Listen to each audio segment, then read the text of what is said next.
I want you guys to picture this. This is the world.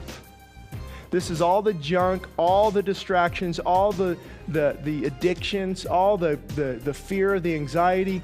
This is the world. This is what we carry around. This is how most people walk around, don't they?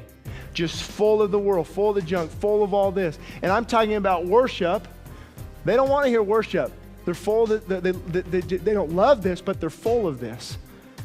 The unhealthy desires, everything you can think of that you just don't like, from lust and addictions, everything. This is the world, fear and anxiety.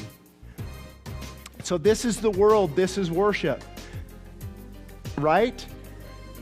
I'm trying to get you to worship, but junk.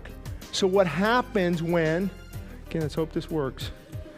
When we begin to pour worship in, it should begin to push all these other things upward and out of our lives. There you go. So see, as we worship, as we're worshiping, this is what should happen.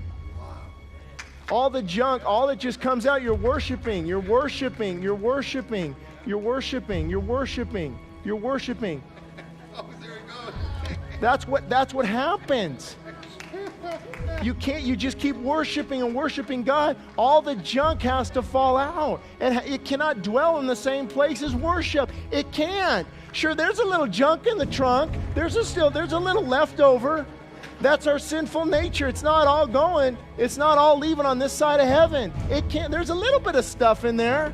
But as you start to worship, what happens? What happens? There's my doubt. There's my guilt. There's my shame. There's my lust. There's my addiction. There's my fear. There's my anxiety. Worship forces it out. It cannot stay in the same vessel.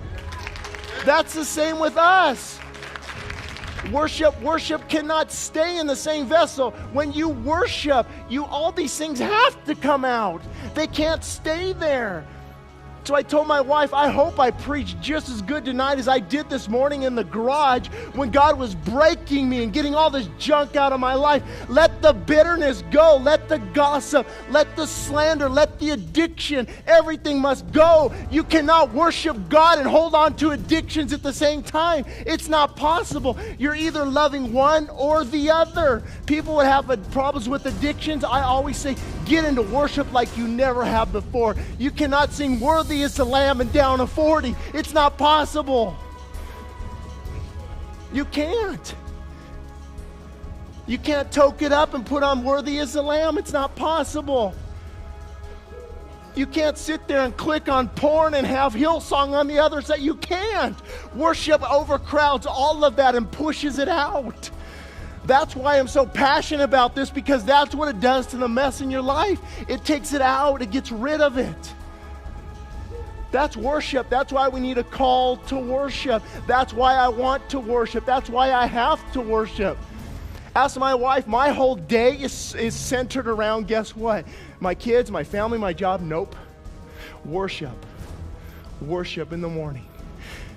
Because that's how I become a better father. That's how you become a better mother. You don't need more books. You don't need more CDs.